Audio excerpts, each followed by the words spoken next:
Hey Jackets fans, welcome to Boom and Gloom, where we talk about the good, the boom, and the bad, the gloom of Columbus Blue Jackets hockey. And let's face it, with this team, it's been mostly gloom over the years. Well aware of that. I'm your host, Anthony, also known as Whaler Jacket on social media platforms, and I am Ohio's longest-suffering hockey fan.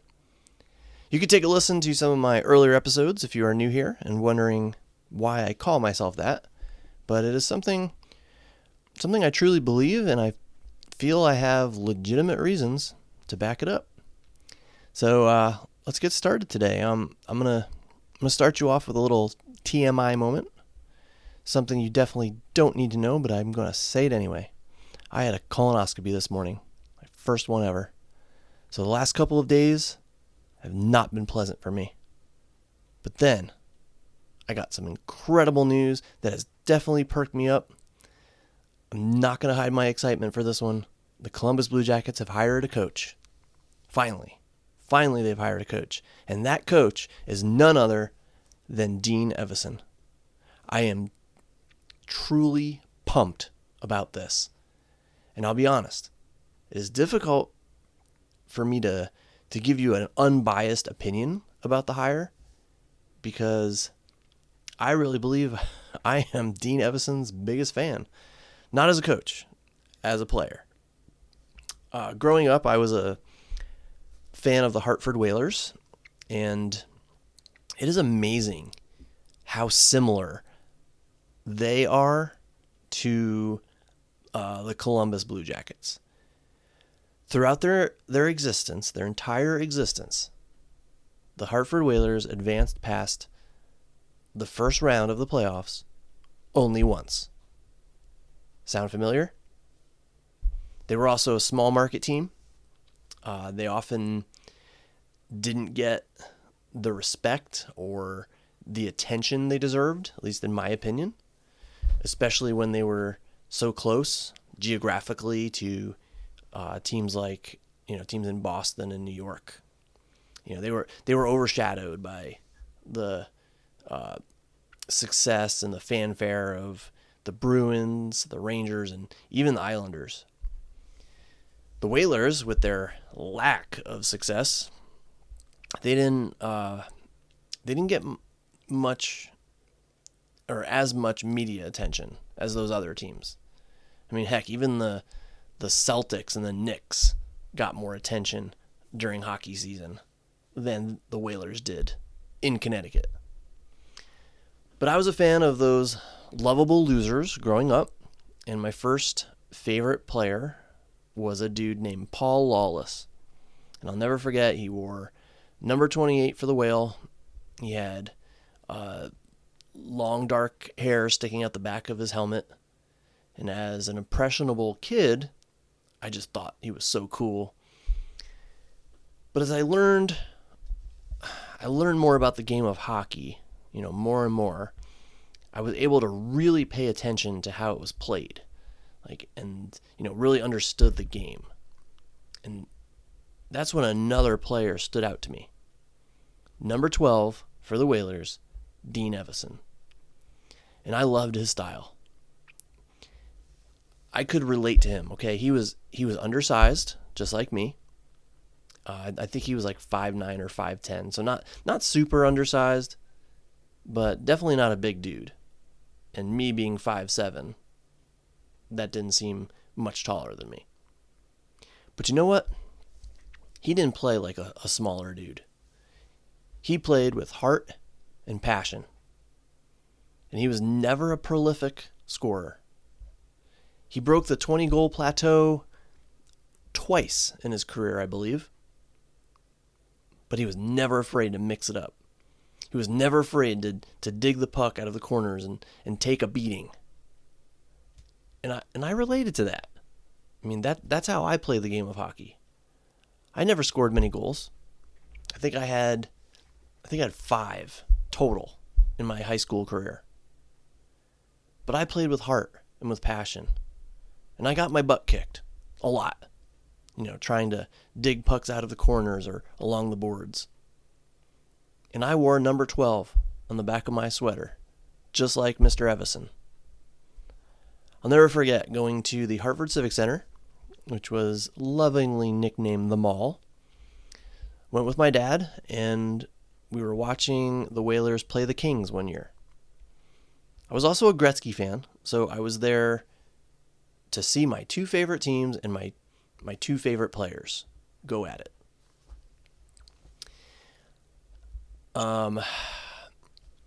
Dean Evason scored the first goal of the game, and I remember cheering and hearing Brass Bonanza play and then telling my dad, okay, we can go home now. I was, of course, kidding, but I was just so happy to see my favorite player, who didn't score very often, score in person.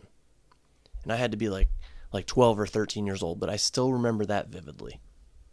And now here I am, 47 years old, living in Ohio. And Dean Evason is once again part of my favorite team. Things have come full circle, I guess, and I couldn't be happier about this hire. So I'm going to do my best here to provide some insight without bias, as difficult as that might be. I've been seeing a lot of mixed reactions on social media about the hire, rightfully so. I don't think Evason was the team's first choice. I think it was Todd McClellan. Evason has experience as a head coach, but not a lot. And without going back to check, I want to say he was only with Minnesota for a year and a half as their head coach. I've said it all along that I hope the Jackets would hire someone with head coaching experience, and they did. But not a lot. He does not have a lot of head coaching experience. I like to think that this is a good hire, though, for several reasons. And again, I'm trying to overcome my bias and look at this objectively. I'll start off with what I think is the best reason. Dean Evason coached a team that had no business making the playoffs to a playoff berth in Minnesota. That says to me he is able to squeeze everything he can out of his players. That says to me that he can foster team unity. That says to me that his players respect him. And I also think he'll be able to preach two-way hockey. Just like in his playing days, he'll want his players to go into the danger zones and dig out the pucks. And I think he'll hold the players accountable too. He seems I haven't seen him coach all that much. I've seen clips, I've seen highlights. I watched him coach in person. I went to a Jackets game at Nationwide Arena when they were playing the Wild, so I was able to see him in person. So I can't say I have a lot of experience watching him, but from what I've seen, he seems emotional on the bench when he coaches. And I think that will play in well for a team where the last few seasons there's been Pascal Vincent and Brad Larson, who were lacking that. They lack that fire as a coach. So I think this will benefit the Jackets greatly. So now I'm going to play devil's advocate. My biggest concern with Evason is, can he develop our young players? Can he develop our young core? With limited head coaching experience, I have my doubts about that. The Jackets have some really, really good young talent. Is Dean Evason going to be the one to unlock all that potential and start building this team into a perennial winner? That, unfortunately, is just something that it remains to be seen. And I'll have to kind of take the easy way out here and say, time will tell. I just can't believe I'm sitting here talking about Dean Evason right now. I would have never thought that sitting in Ohio in my late 40s, I would be doing a podcast discussing this man as a coach of my favorite team. I bet if I talked about him a few years ago, very few people around here would even know who I was talking about. It's just just amazing to me.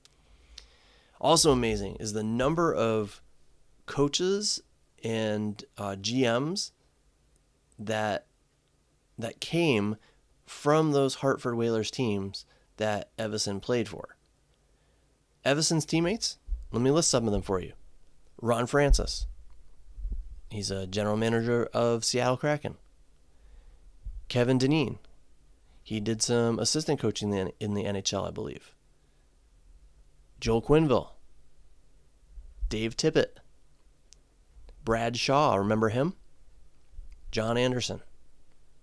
All coaches or GMs with Ron Francis who once played on the same team on the Hartford Whalers with Dean Evason.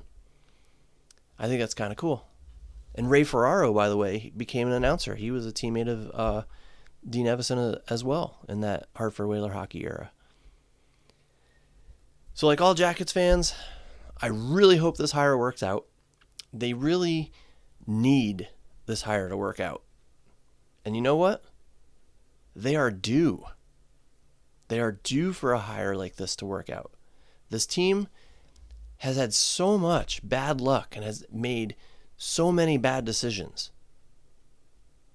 It's time. It's really time for them to finally buck that trend. But again, only time will tell. The only thing I can say is, all you haters out there, and I've already read lots of negative comments on this hire, the only thing I can say to you is, please give it time. Be excited for this new era of Columbus Blue Jackets hockey, and let's see what happens. We have a new GM. We have a new head coach. We have some new players. Let's see what happens. If Evason doesn't work out, I'll be the first to admit I was wrong. But until he shows that he was not the right choice, here's what I say we should do. I say, let's embrace this hiring. Welcome him to Columbus. Let's show him what an awesome fan base we are. And let's see what he can do for this team. The Dean Evason era begins. All right, on to other CBJ news. I have several other little nuggets to discuss. I have been waiting and waiting and waiting for the Jackets to hire a coach so that I can put out another episode, and that just obviously took way longer than we all expected. I had lots of notes ready, but I kept telling myself, just hold off a little longer. They'll hire a new coach any day now, and then you can record a podcast episode. Well, here we are, 3 weeks later, and they finally hired a coach. The last NHL team without a coach now has one. And now I can finally ramble on and rant and rave about all the other Blue Jackets news that has occurred over the past 3 weeks. So before I go any further, I will tell you that once again I had a procedure this morning, so I'm still feeling kind of a little bit out of it. So if my voice sounds a little different or if I don't have as much energy, that is why. Even though I am totally energized by this Dean Evason hiring, I still don't quite feel like myself. And I'm recording this in my home office right now. My wife is in the room next door watching a K-drama. So if you hear Korean voices in the background, that is why. I don't really have a podcasting studio or anything. I just do this from my home office. All right, here we go. Pascal Vincent. Pascal Vincent was hired as the new coach for the AHL Laval Rocket. And I'm just going to assume I'm saying that right. Laval. You know what I say. Good for him. He goes to his hometown to become a coach. And that has to be a great feeling for him. I know he would probably prefer to be an NHL head coach right now. And I know that he kind of got a raw deal here with the whole Babcock fiasco and starting training camp late, or getting a late start, I should say, on training camp. But I'm happy for the guy. I'm happy he'll be coaching. I'm happy he'll be coaching somewhere he loves, like somewhere he loves to be.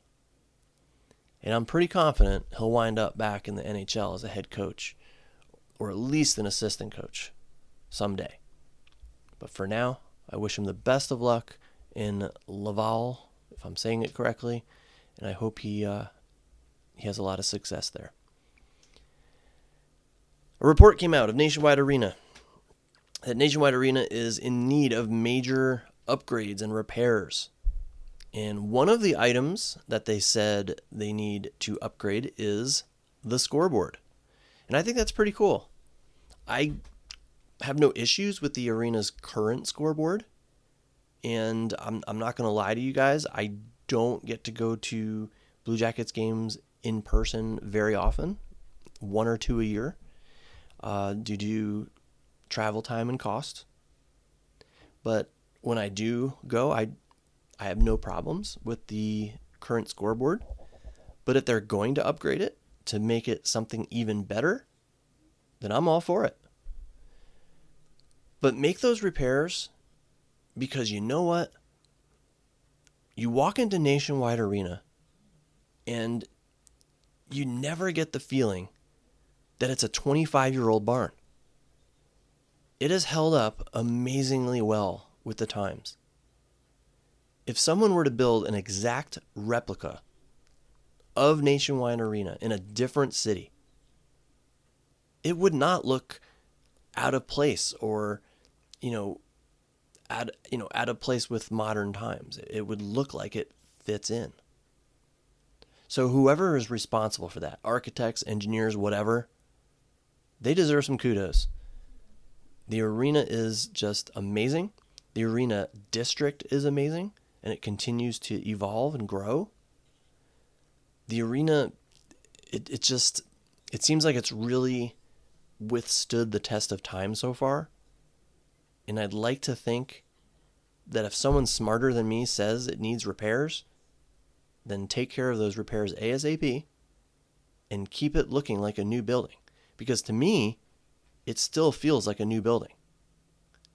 So kudos to the grounds crew, the maintenance people as well. Like you will not find many NHL arenas, if any at all, that are nicer than Nationwide Arena. Adam Boqvist signed with the Florida Panthers, the Stanley Cup champion Florida Panthers. I was still surprised he was bought out. I really thought that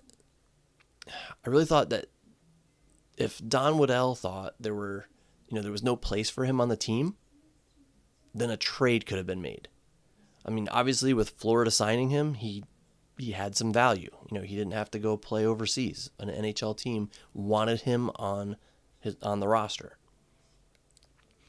So I was, hoping they made a trade, but they didn't. They bought him out.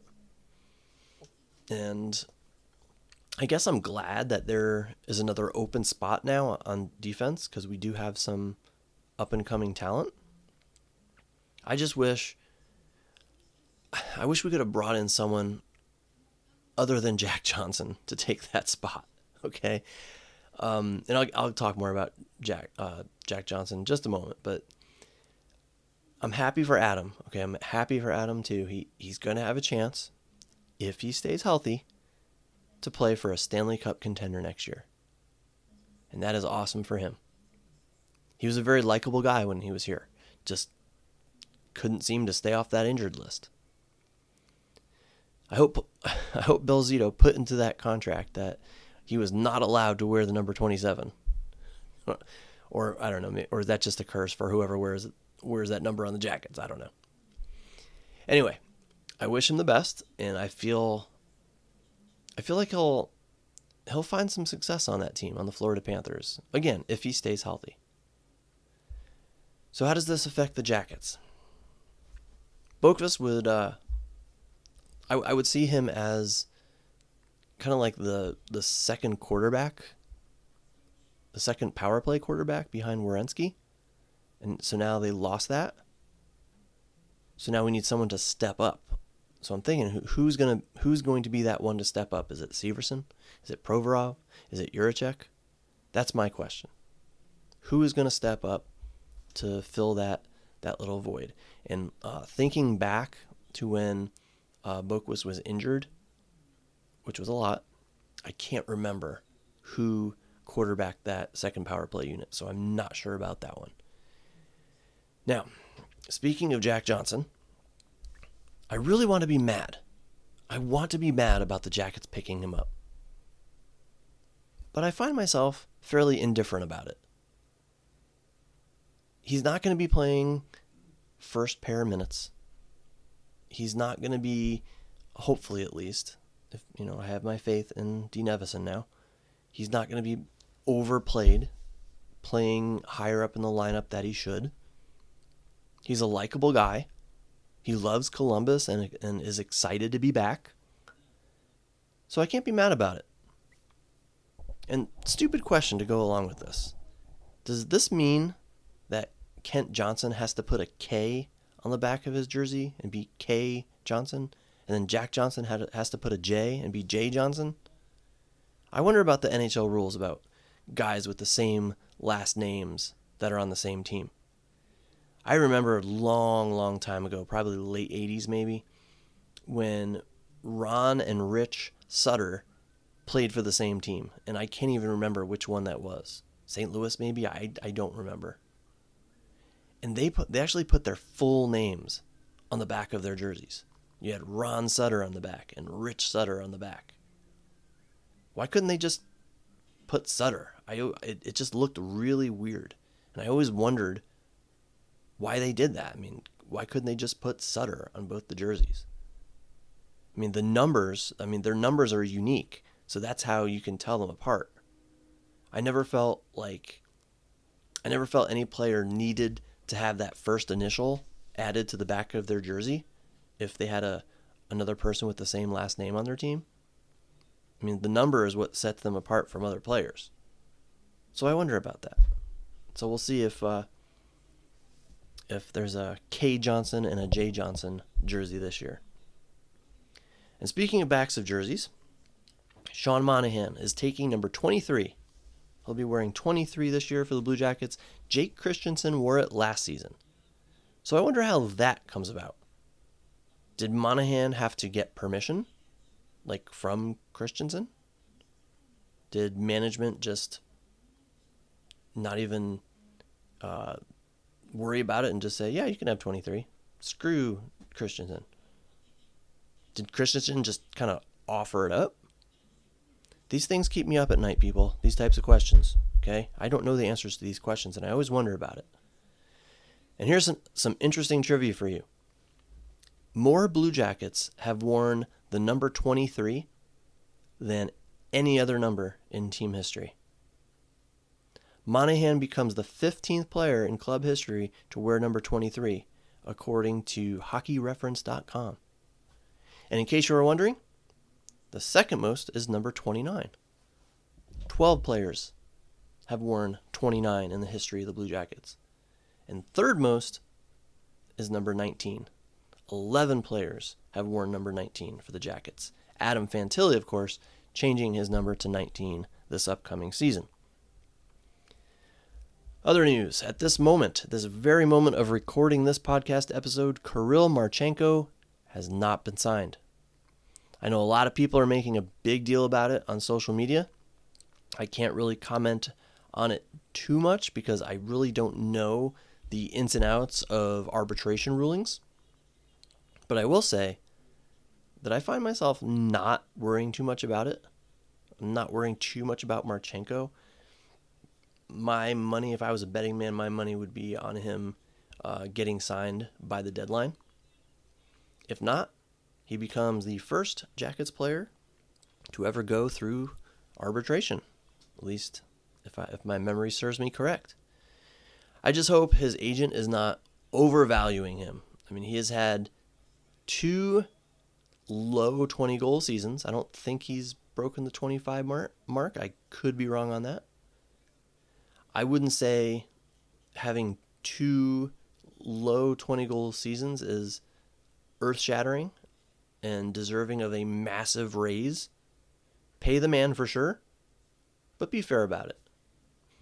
Marchenko has not fully reached his potential yet. And there's never a guarantee that a player does. So I'm very eager to see what kind of contract he ends up signing. And then, of course, we still have Cole Sillinger, Kent Johnson, who have yet to be signed. Now, Don Waddell took a huge step today by filling the head coach vacancy.